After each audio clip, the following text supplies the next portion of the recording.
Hey everyone, it's Jade from Boho Bookworm. Happy Friday. September is my month where I am going to smash through all the books that I have been taking my goddamn time on. I am currently busy reading 3 physical books and it needs to stop. I need to just get it down to 1 book. So this month I am going to complete all of these babies that need my attention. I've been so busy working through audiobooks at the minute that I just neglected these and they need to get finished. In September, I will finish The Guest House by Abbie Frost.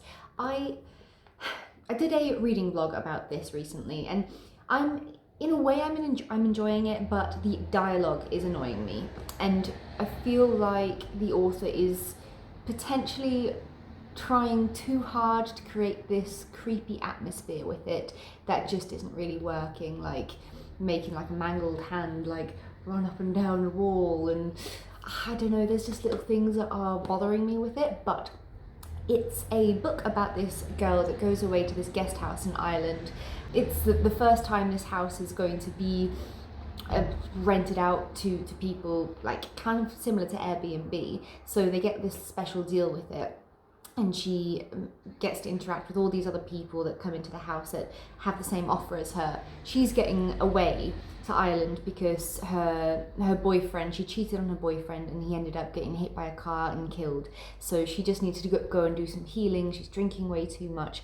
The house is pretty creepy and it seems like someone has lured all these guests there and want to kill them, basically a serial killer. So yeah, I'm excited to start diving into it again and get through it, and hopefully the dialogue doesn't completely destroy the story for me. Then I will be finishing, I promise, The Guest List by Lucy Foley, which, to be fair, I have actually been really enjoying. It's just, I'm not taking the time I need to just relax with a cup of tea, snuggle up with this beautiful rainy weather outside, and just enjoy a book. This is also a book with like an Irish setting. It's set on this like remote island and it's about this wedding that's going to take place, and the couple gets there. The guy is like this pretty famous TV star. She's quite a successful magazine owner, and yeah, all their guests start to come to the island, and then there's this massive storm that basically destroys their wedding and someone gets murdered.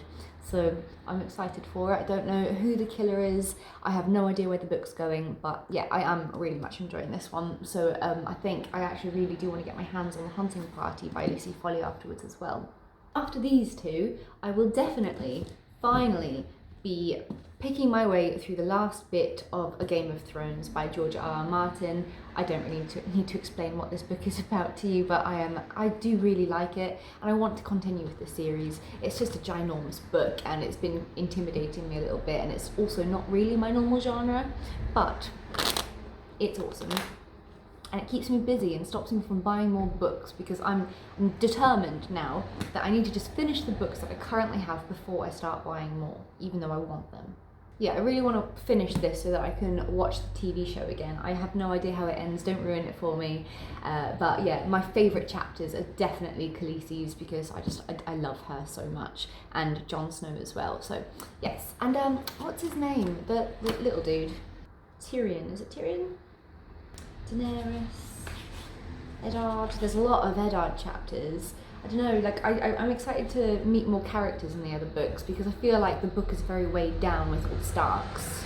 After these 3, I am also busy listening to One to Watch by Stayman-London, which is kind of similar to The Bachelor, and I am really liking it. Very much out of my comfort zone. It's like a contemporary romance book, but I am obsessed with The Bachelor and anything to do with reality television and dating shows, so obviously I had to read this, and I'm actually really enjoying it. It is heartbreaking though. I mean, the book itself is all about this plus-size woman who absolutely adores fashion, and she becomes the star on this show similar to The Bachelor called The Main Squeeze or something, and yeah, it's just her journey, and just it's quite heartbreaking how plus-size people are perceived and what they have to go through and the scrutiny. it's really saddening, but I think it's quite an important book, and it's very, so far, as heartbreaking as it is also a fluffy contemporary, and I'm surprised at how well written it is as well. It's interesting to see what people that are on the bigger size have to endure in life, and just how nasty people can be. It's horrible. I mean, I'm going on a reality TV show quite soon, and God, this week in fact, shit. And it's just, I don't know, I suffer with body dysmorphia, and I feel it must be so horrible to have people picking you apart, and like some of the things they say, like how she should be grateful that someone's kissing her, or literally like saying, oh, they're gonna like tie her up and rape her and make her squeal like the pig that she is and stuff. Like, it is hideous. But I do feel like it's quite important to bring stuff like that up, and you know, cyberbullying and just trolls in general, they can just fuck off. I am nervous about how I'm going to get perceived on like reality national television.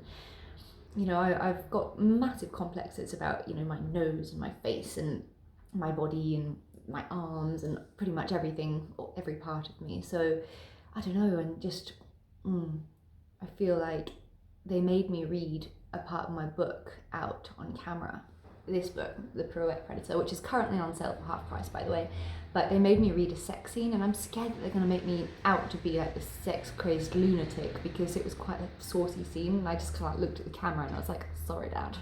So yeah, I mean, reality television, they can edit it so much and make it exactly how they want you to be perceived. And it's, yeah, you know, I'm not stupid. I know that how staged a lot of it can be. So yeah, it's nerve-wracking. And it's, I don't know, I've always been obsessed with The Bachelor, so One to Watch is a book that I'm really into. I really like it, and I'm excited to see how my own reality television show goes this week. I will also then be starting The Night Swim on Audible, which I've forgotten the author's name, but this is a book about this woman who had a true crime podcast. It got quite popular.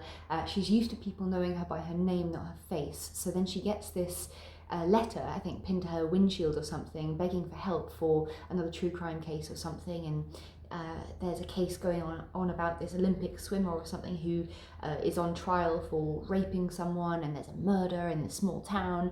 And yeah, it sounds really good. It's been getting quite a lot of hype on YouTube lately, on BookTube. So yeah, looking forward to that one. Anything about true crime podcasts, that kind of thing, count me in, I'm there. I have been very much neglecting my true crime obsession lately because life's been busy, but eventually I will get back into the swing of things. I think you guys can see that I have really been putting more of an effort into my channel here. So, yes, I think that's all I have for you for now. I'll obviously be reading more throughout the month of September, but I'll let you know once I've actually given my time to these books that need my attention first. I hope you all have a lovely day, and I'll talk to you soon. A nice weekend, actually. Hopefully it's better than wherever you are in the world. Hopefully it's better than the weather that we've got here in a minute. Look at this. You probably can't even see, but like, it's like really rainy. Anyway, look at my sunflower.